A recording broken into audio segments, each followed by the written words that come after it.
नमस्कार दोस्तों क्या डोनाल्ड ट्रंप अमेरिका के राष्ट्रपति रूस के प्रेसिडेंट पुतिन से डरते हैं? मैं ऐसा क्यों कह रहा हूँ? क्योंकि कल डोनाल्ड ट्रंप ने फॉक्स न्यूज़ को एक इंटरव्यू दिया जिसमें इन्होंने कहा कि हम यूक्रेन को सिक्योरिटी गारंटी के नाम पर केवल हम उसकी हवाई मदद कर सकते हैं। मतलब क्या है इसका? इसका मतलब ये है साथियों कि यदि यूक्रेन पर रसिया फ्यूचर में हमला करता है, तो ऐसी स्थिति में केवल हम उसकी हवाई मदद करेंगे। हम कभी भी अपने ट्रूप्स ऑन ग्राउंड कभी डिप्लॉय नहीं करेंगे। यदि ट्रुप्स डिप्लॉय करने की बात है तो वो यूरोप खुद देखे कि वो यूक्रेन की किस तरीके से मदद करेगा आने वाले समय में। क्या है पूरी खबर साथियों, इस वीडियो में विस्तार से बात करेंगे। मैं विनीश पारासर। आप सभी से पहले यहाँ एक रिक्वेस्ट है कि कृपया इस चैनल को सब्सक्राइब करें। बहुत कम समय लगता है साथियों सब्सक्राइब करने में। वीडियो को लाइक करें और अपने साथियों के साथ ज़रूर शेयर करें। ये आपकी तरफ से हमारे लिए बहुत बड़ी मदद होगी। साथियों कल डोनाल्ड ट्रंप ने फॉक्स न्यूज़ में एक इंटरव्यू दिया जिसमें इन्होंने कहा कि हम यूक्रेन की केवल हवाई मदद कर सकते हैं। जो सिक्योरिटी गारंटी देने की बात है, उसमें केवल हम इनकी हवाई मदद कर सकते हैं। जहाँ तक ट्रूप्स डिप्लॉय करने की बात है, यदि तो वो जर्मनी देखे, ब्रिटेन देखे, फ्रांस देखे, यानी कि यूरोप के कंट्री वो देखें कि उन्हें अपने ट्रूप्स डिप्लॉय यूक्रेन में करने हैं या नहीं करने हैं, इसकी गारंटी देनी है या नहीं देनी है। साथियों, साथ ही इन्होंने ज़ेलेंस्की के लिए भी कहा। इन्होंने कहा ज़ेलेंस्की यदि यहाँ युद्ध विराम चाहते हैं, तो उसे कुछ तो लचीलापन दिखाना ही होगा। यानी कि जिस ज़मीन पर रसिया ने कब्ज़ा कर लिया है, वो तो ज़मीन इसको वापस नहीं मिलने वाली। और जहाँ तक कि डोनेट्स्क का भी जो थोड़ा-सा पार्ट, यानी कि लगभग 80% डोनेट्स्क पे इस समय रसिया का कब्ज़ा है और 20% अभी भी यूक्रेन के हाथ में है। यहाँ डोनाल्ड ट्रंप ने ये कहा कि वो भी 20% भी इन्हें देना ही पड़ेगा रसिया को, क्योंकि शांति तभी आएगी। जब इनसे पूछा गया तो फिर यूक्रेन को इसके बदले में क्या मिलेगा? तो इन्होंने कहा यूक्रेन को इसके बदले में मिलेगा पीस, शांति मिलेगी यूक्रेन को। साथियों, जैसा आप सभी को पता है कि अभी 2 दिन पहले ही ज़ेलेंस्की अमेरिका गए, व्हाइट हाउस में इनकी मीटिंग डोनाल्ड ट्रंप के साथ हुई। और इस बार ये अकेले नहीं गए थे, ये पूरे यूरोप के लीडरों को इकट्ठा करके लेके गए, यानी कि पूरा लश्कर इकट्ठा करके लेके गए। फ्रांस के राष्ट्रपति, ब्रिटेन के प्रधानमंत्री, इटली की प्रधानमंत्री, जर्मनी के चांसलर और नेटो के महासचिव, यानी कि सबको इकट्ठा करके लेके ये गए।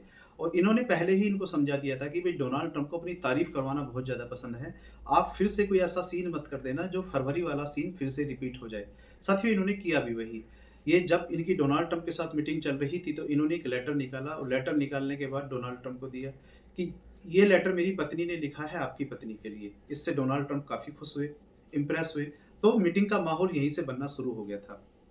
साथियों, जब यूरोपीय यूनियन के लीडर और ज़ेलेंस्की प्लस डोनाल्ड ट्रंप की जब मीटिंग चल रही थी, उस मीटिंग के बीच में ही डोनाल्ड ट्रंप ने पुतिन को फ़ोन भी लगा दिया। 40 मिनट लगभग बीच में ही पुतिन से बात की कि भाई ये लोग आ गए हैं दरबार में और पता क्या करना है अब, क्योंकि यूक्रेन में पीस डील का अब क्या करना है। इन्होंने, ये सभी जो यूरोप के लीडर थे, इनका कहना यहाँ पर ये था कि सबसे पहले सीज़ फायर हो जाना चाहिए। लेकिन यहाँ पे पुतिन ने पहले ही कह दिया था कि भई युद्ध चलता रहने दो, पीस डील की बात करो। पीस डील हो जाएगी तो सीज़ फायर तो खुद ही हो जाएगा। सीज़ फायर का कोई मतलब नहीं है, पहले पीस डील होनी चाहिए। तो डोनाल्ड ट्रंप तो पुतिन की तरफ से बैटिंग कर रहे थे। इन्होंने कहा कि नहीं, नहीं, सीज़ फायर की कोई ज़रूरत नहीं है, पीस डील की बात करते हैं। तो इस बीच में मीटिंग चलते हुए डोनाल्ड ट्रंप ने पुतिन को बीच में कॉल लगाया कि भाई बताइए, आ गए हैं सारे दरबारी, दरबार में अब इनका क्या करना है, क्या नहीं करना है। तो यहाँ पे पुतिन ने कहा ठीक है। और इन्होंने कहा कि मैंने इनको सिक्योरिटी गारंटी की बात करें, मैंने सिक्योरिटी गारंटी के लिए बोल दिया है। वो नेटो में तो यूक्रेन को कभी एंट्री नहीं मिलेगी, लेकिन हम नेटो की तर्ज पे, जो नेटो का आर्टिकल 5 है उसकी तर्ज पे इसको सुरक्षा देने की बात कर रहे हैं। तो पुतिन ने कहा ठीक है, कोई बात नहीं, चलो मीटिंग कराओ इसके साथ। तो इन्होंने कहा कि ठीक है, हम फ्यूचर में मीटिंग करते हैं। पहले एक 1 टू 1 मीटिंग ज़ेलेंस्की और पुतिन साहब की होगी और उसके बाद में फिर एक हम तीनों की मीटिंग, ज़ेलेंस्की, डोनाल्ड ट्रंप और पुतिन की बीच में मीटिंग होगी। क्योंकि डोनाल्ड ट्रंप को यहाँ भी इन दोनों से क्या करना है कि भई मैंने पीस करा दी है, मुझे आप नोबेल पीस प्राइज़ के लिए नॉमिनेट कर दीजिए। तो डोनाल्ड ट्रंप का यहाँ भी अपना स्वार्थ है। साथियों, यहाँ इस बीच में एक काम और हुआ। ज़ेलेंस्की यहाँ बहुत खुश हुआ कि ज़ेलेंस्की को जब ये पता चल गया कि मेरे को सिक्योरिटी गारंटी दी जाएगी। ज़ेलेंस्की ने कहा कि भई ये सिक्योरिटी गारंटी जो आप दे रहे हो, ये 8-10 दिन में ही अप्लाई हो जानी चाहिए। कि मतलब जैसे ही सिक्योरिटी गारंटी मिले, ये 8-10 दिन में ही इसका फ्रेमवर्क इस तरीके से बनना चाहिए कि ये 8-10 दिन में ही अपना काम करना शुरू कर दे। दूसरा, यहाँ डोनाल्ड ट्रंप एक काम और कर गए। डोनाल्ड ट्रंप एक बिज़नेस डील भी कर गए। इन्होंने कहा कि ज़ेलेंस्की ने कहा कि भई हमें जो यूरोपीय यूनियन से जो हमें पैसा मिलता है हथियार खरीदने के लिए, लगभग हम चाहते हैं कि हमें $90 बिलियन के अमेरिका हथियार भी दे। डोनाल्ड ट्रंप के लिए इससे बढ़िया और क्या हो सकता है कि लगे हाथों एक $90 बिलियन की एक डील भी मिल गई। तो साथियों, ये मीटिंग की ओवरऑल सारी कहानी थी जो यूरोपीय यूनियन और अमेरिका के बीच में परसों अभी मीटिंग हुई थी।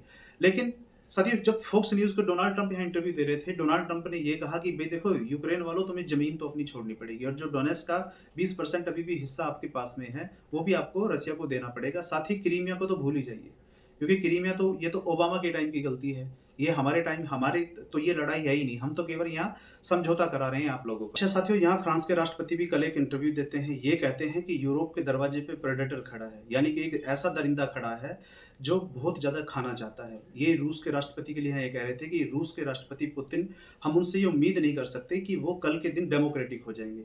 इनके अंदर दुनिया की ज़मीन जीतने का, यानी कि अपने पड़ोसी देशों की ज़मीन जीतने का, यानी कि ज़मीन हथियाने की, इनके अंदर एक बहुत ज़्यादा भूख है। तो ऐसी स्थिति में हम पुतिन की बातों पर विश्वास नहीं कर सकते। इसलिए यूरोप के देशों को यहाँ संयुक्त रहने की ज़रूरत है, इकट्ठा रहने की ज़रूरत है और साथ में रिएक्ट करने की ज़रूरत है। तो साथियों, ये है फिलहाल इस वीडियो का एंड। मिलते हैं अगली वीडियो में। और हाँ, आप यदि नए हैं, चैनल पे पहली बार आए हैं, तो चैनल को सब्सक्राइब ज़रूर करें, वीडियो को लाइक करें। यदि आपको हमारी मेहनत अच्छी लगती है, तो साथियों के साथ भी शेयर करें, साझा करें। मिलते हैं अगली वीडियो में। बहुत-बहुत धन्यवाद।